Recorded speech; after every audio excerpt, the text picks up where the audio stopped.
Hi guys, welcome back to our channel TechUp. Today in this video I'm going to show you how to code a message in Slack. To do so, follow some simple steps with me. First of all, open your Slack application or go to Slack website from your browser. Once you have logged into your account, this type of interface will appear in your screen. From the left side of your screen, you can see your workspace. Choose the workspace in which you want to code a message. Then hover your mouse to the message or chat box in which you want to code the message. Here I have written hello. Now from the top option you can see code message option. Click on this, then your message will be coded.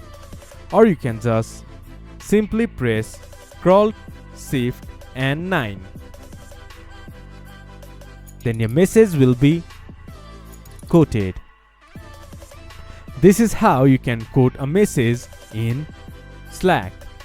This much for today's video. If you guys find our video helpful, please leave a like and comment. And do not forget to subscribe our channel and hit the bell icon. I'll see you guys again in our next video. Thank you for watching.